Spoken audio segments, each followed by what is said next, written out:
Ayo, what's up? Welcome back din sa ating channel, It's Bobs TV.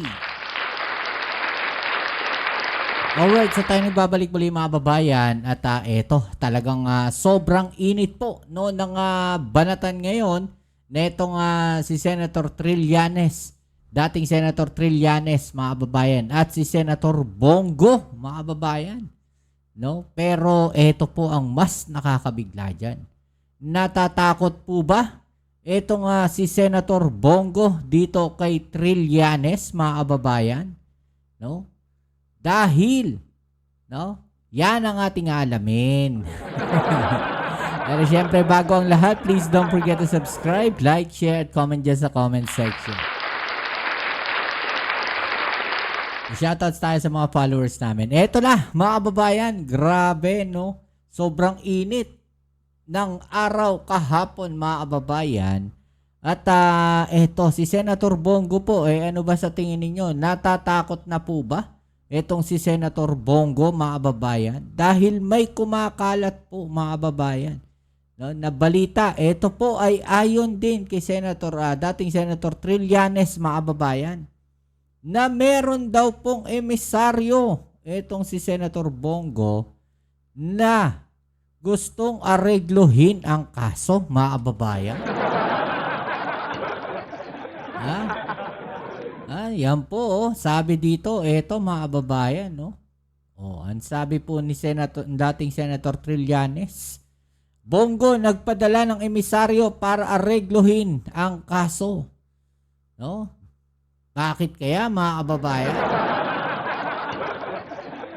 May kinakala ko ba walang alam etong si Senator Bongo mga babayan, no? Ano kaya ang kung totoo man ito, no? Yung sinasabi ni dating Senator Trillanes.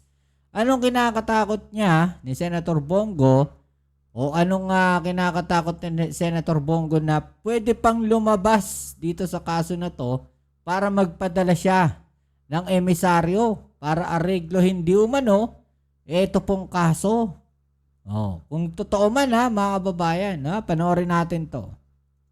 Problema kasi ni Bongo, alam nyo, ilang conduit yung pinadala niya sa akin para aregluhin, para hindi siya isama. Pero hindi niya ako mabili ng pera niya Di ba? Tapos yung mga sinasabi niya may mga ginawa akong mali. Alam mo, 6 years sila naghalokay sa akin. 30 cases yung final nila sa akin, mga libel cases, mga harassment cases lang. Ni isang corruption case wala sila nakita sa akin. 'Di ba? Ang tanong dito, sana kung magaling lang yung mga reporters na nandoon sa Senado kanina, sana sinabi, Mr. Bongo, kung meron kang nakitang mali or illegal na ginawa ni Trillanes, bakit di nyo kinasuhan nung 6 years kayong presidente? Ang ginawa nila sa sobrang desperado nila at wala. Tama naman, mga kababayan, di ba? Kasi usually ganun no? Binabanatan mo kami sige, kasuhan ka namin. Pero wala silang ginawa kay Trillanes, mga kababayan. No? Yung mga kaso, more on libel. Wala silang nakitang kaso sa akin. Yung pag-cancel ng amnesty ko ang ginawa. Di ba? So, dapat makita ng mga kababayan natin na ano na lang ito, mga desperadong statements na lang ito from somebody na alam niya ng malapit na siya makulong. Ganun po yun. Senator, ano pong ibig ninyo sabihin na hindi kayo nabili ng pera? Was there an effort? Was there an initiative to... Yan ang tanongin mo sa kanya. Kasi ilang emisaryo pinadala niya sa akin para umatras ako dito. Sabi ko, nako, lalo akong ginaganahan mag-file ng case pag ginaganyan ako. Nakaharap siya ng katapat na hindi nabibili ng pera, kaya nandito tayo ngayon. Ganun lang yun. At next time kanyo, sabihin niyo sa kanya, kapag hinihingan siya ng reaction, huwag naman niya basahin. Di ba? Naman niya basahin, pati yung mga cliche niya mga quotable quotes, kailangan pang isulat, no? Ayun, mga kababayan, grabe At dahil dyan, sa walang hanggang patutsadahan nito mga babayan, no? At sa pagsasampa nga ng kaso, at sumagot po itong si Senator Bongo kahapon. Ito naman ang banat, no, ni Trillanes, mga babayan. No? In short, ano to parang doon ka sa korte magpaliwanag. Parang gano'n. Wag ka magpaliwanag dyan sa press con mo. Doon ka sa korte magpaliwanag. Eto yan, mga babayan. Kakausap po natin si dating Senator Antonio Sani Trillanes IV. Sen, magandang umaga po. Doris at Robert sa Tandem ng Bayan. Good morning, Sen. Magandang umaga po sa inyo, Miss Doris at kay Robert. Opo. Robert Good Mano. morning. Sa ating po mga listeners. Senator, ang unang tanong po, rehas lang daw po ito, paulit-ulit na lang. Bakit ba i-file nyo ulit? First time ko lang po ito final sa Ombudsman. Okay. Pero alam mo, kahit una kong tong nilabas noong 2021, sinabi ko naman ito sa publiko na ito yung na-discover ko na itong si Bongo ay binigay ang 7 billion pesos worth of contracts sa tatay at kapatid niya. Sinabi ko rin na hindi ko to ipa-file habang nasa pwesto sila at habang may protector sila sa ombudsman na si Martires.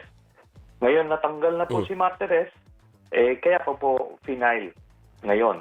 Ang punto rito ay dito natin makikita na Mautak din talaga to si Trillanes, mga babayan no. Inantay niya na mapalitan si Martires bago niya final yung kaso.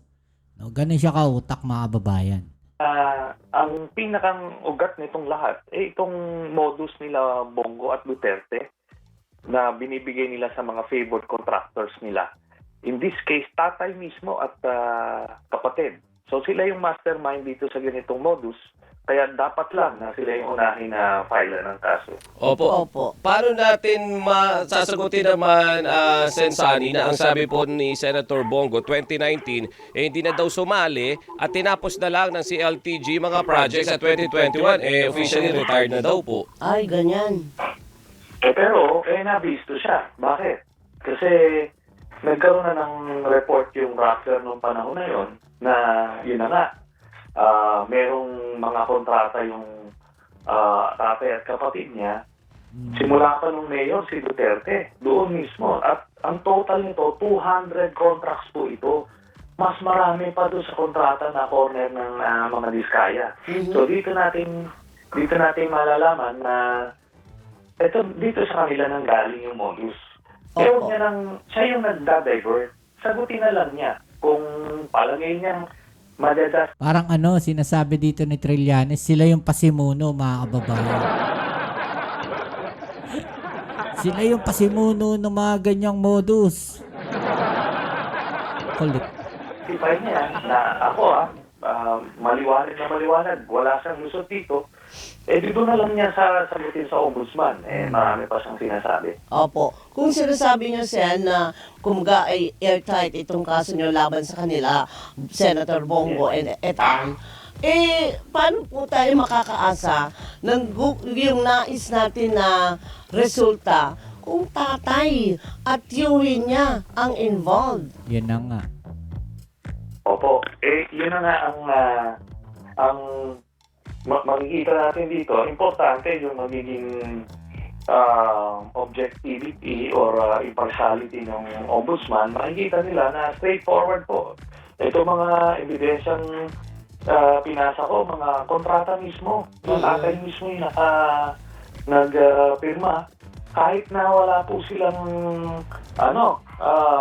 AAA license, nakakakuha sila ng malaking kontrata dahil meron silang joint partnership with the Diskayas, no? Na merong, kumbaga hinihiram lang yung lisensya, pero sila kunyari nag-i-implement. So, kahit na hindi tapos, binabayaran. So, parehas na modus.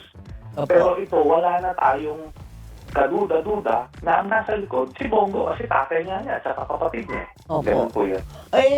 Pati po si VP Sara medyo sumali na rin sa usapin na ito. Sinasabi na talagang pang-divert lang ito. At kumbaga gustong kalimutan kung ano talaga ang issue. At parang wala daw kayong interes na alamin ang katotohanan doon sa sandamakmak na anomalya. Ito na nga po yung ang punot dulo nito eh. Kita niyo si Vizcaya, ang sinabi mismo ni Mayor Vico Soto, ang nasa likod niya si Bongo. Ito namang si Bernardo ng DPWH na siya yung pinakang sentro ng sindikato, ang nagtalaga nito noong 2017 si Bongo. So Si talagang Bongo. hindi ito pang divert kung hindi tinutumbok natin mismo kung sino yung mastermind. At ito po, nung panahon ni Pinoy, wala pong ganitong sindikato. Nung naupo sila Duterte, yung ginawa nilang modus sa Davao, ginawa nila sa National. Ito, nagtalaga sila ng tao nila, si Bernardo sa DPWH, tapos yun na. Nung hindi pa na bibisto, ang binibigyan nila ng kontrata, yung tatay at kapatid mismo, yun ang kontraktor nila. Oo. Hindi pa ba talagang pusoy na sila dito? Tapos kinalaunan, mga Vizcaya na ang ginawa nilang kontraktor para maitago yung kanilang modus. Pero ito na, lumabas dito.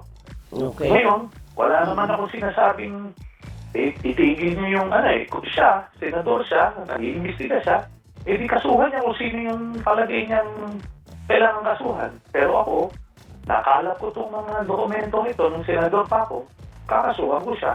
Di ba gano'n lang naman kasimple yan? Hindi ko naman sinasabing huwag kayong mag-file ng kaso kung kani-kanino.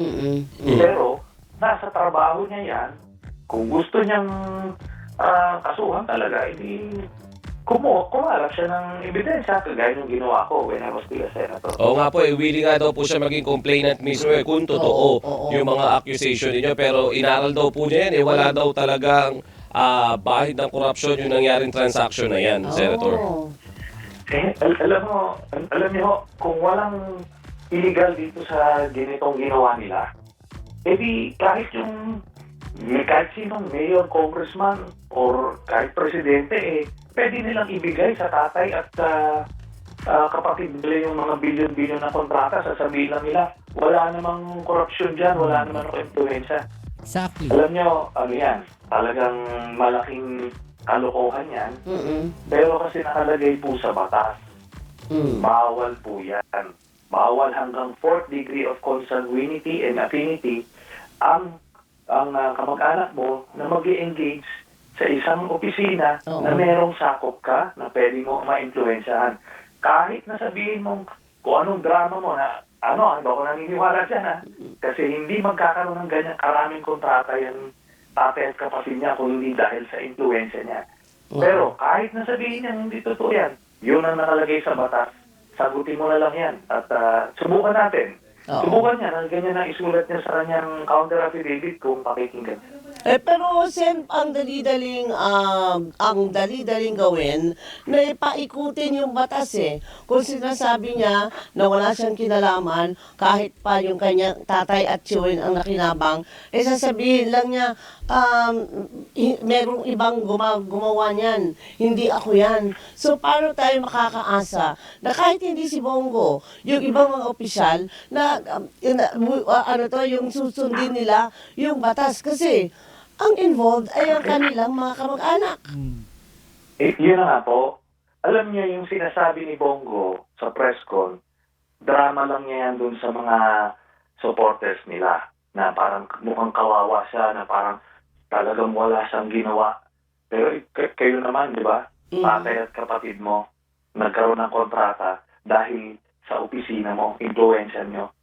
Di ba? Walang maniniwala doon kung medyo mulat ka lang, no? Hindi ka nagbubulag-bulagan. Pero ano pa man, subukan niya na ganyan ang sabihin niya sa kanyang depensa sa ombudsman, diretso siya sa kulungan. Hindi niya gagawin yan. Sinasabi lang niya yan sa press con, pero pagkas pinasagot na yan ng counter affidavit, iba ang sasabihin niya na kasi yun po ang nakalagay sa batas Bawal yun. Pagka nagkaroon ka ng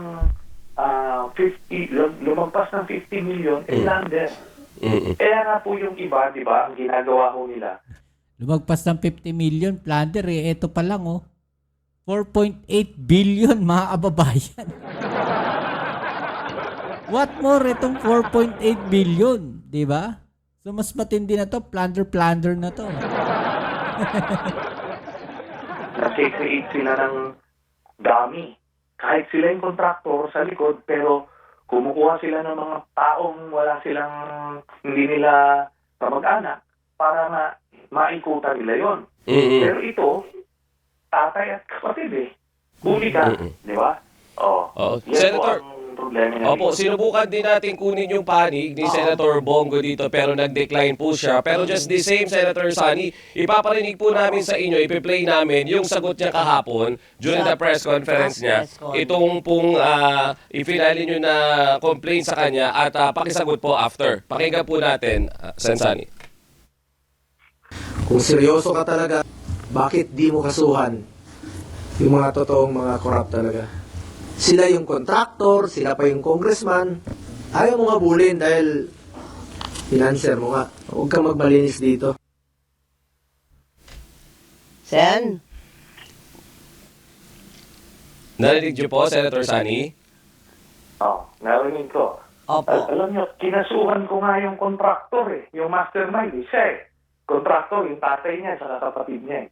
Di ba? Hindi ba ito eksakto? Ngayon, kung meron siyang nakikitang mali, parang inaakusahan niya ako, edi kasuhan mo ako. Di ba? Kasi, alam nyo, 6 na taon ito eh.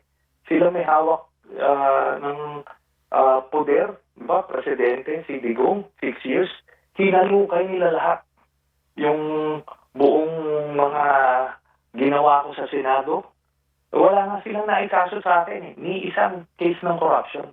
Tapos ngayon may sasabihin ka ganyan, o sige, ikaw ang senador, di-filean mo ako ng kaso kung meron. Ngayon kung meron siya nakikitang maling ginawa nung ibang senador, ibang congressman, di-filean niya ng kaso siya eh. Di ba, hindi naman ako nagtitigil sa kung anong trip niya eh. Pero ito, buong-buo po yung kaso nito. Mga, kontrata, official documents na DPWH, COA, at pirmado lahat ng tatay niya. Tapos nung mayor pa si Duterte, 100 ang binigay nilang kontrata. Tapos nung